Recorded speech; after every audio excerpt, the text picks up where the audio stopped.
శ్రీకృష్ణ పాండవీయం సినిమాలో కర్ణుడిగా చిన్న పాత్ర చేసిన ఎన్టీఆర్ ఎప్పటికైనా కర్ణుడిగా ఫుల్ లెంత్ రోల్ చేయాలని ఆ కళ నెరవేర్చుకున్నారు ఈ మూవీతో. అదే దానవీర స్వరకర్ణ.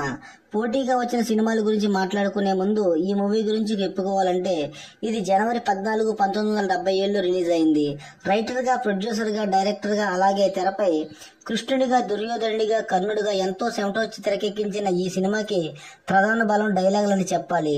దుర్యోధనుడి పాత్రలో ఎన్టీఆర్ పలికే డైలాగులు గాని, ఆహార్యం గాని ఎస్వీఆర్ని తలపిస్తాయి. అంత గొప్పగా ఆ పాత్రను రక్తి కట్టించడమే గాక చిత్రం బలారే విచిత్రం అంటూ దుర్యోధనుడిపై తొలిసారిగా పాట తెరకెక్కించిన గ్రేట్ ఆర్టిస్ట్ కూడా ఎన్టీఆరే.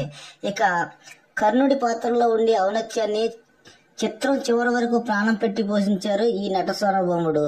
ఇక కృష్ణుడి గురించి అయితే చెప్పనవసరం లేదు, ఎలాగో ఈయనకే సొంతం. సంగీత దర్శకుడు పెంజాల నాగేశ్వరరావు గారు 20 మెట్లు పైకెక్కించారు సంగీతంతో.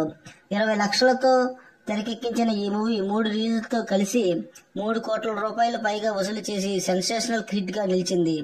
డైరెక్ట్ గా 9 కేంద్రాల్లో 100 రోజులు ఆడి అఖిలాంధ్ర ప్రేక్షకుల హారతులు అందుకుంది.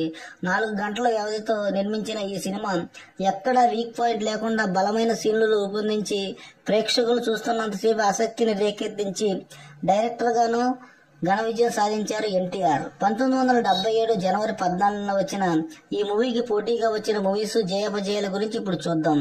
ముందుగా ఇదే రోజున దానవీర స్వరకర్ణతో పోటీగా వచ్చిన మూవీ కురుక్షేత్రం. ఇది కూడా పౌరాణిక కథనంతోనే నిర్మించడం గమనార్హం.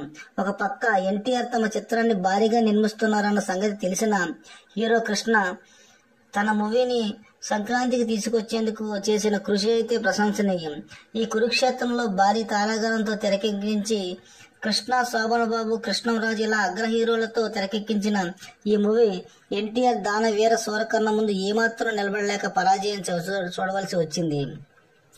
దీనికి డైరెక్టర్ కమలాకర్ కామేశ్వరరావు గారు. ఇలా ఈ 2 హిందూ మైథాలజికల్ సినిమాల తర్వాత 12 రోజుల తర్వాత 26న తేదీన మూవీ రంభా ఊర్వశి మేనక. ఇది పేరుకి మైథాలజికల్ టచ్ ఉన్నప్పటికీ పూర్తిగా సాంఘికం.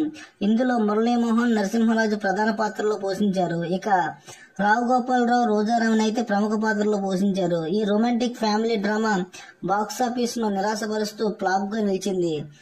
దీనికి డైరెక్టర్ సాంబశివరావు. ఇలా మొత్తంగా దానవీర స్వరకర్ణ మూవీతో ఎన్టీఆర్ నెంబర్ 1 పొజిషన్ లో ఉండగా దానికి పోటీగా వచ్చిన మూవీ దానవీర స్వరకర్ణ ముందు ఏమాత్రం పోటీ తట్టుకోలేకపోయారు. That is NTR stamina.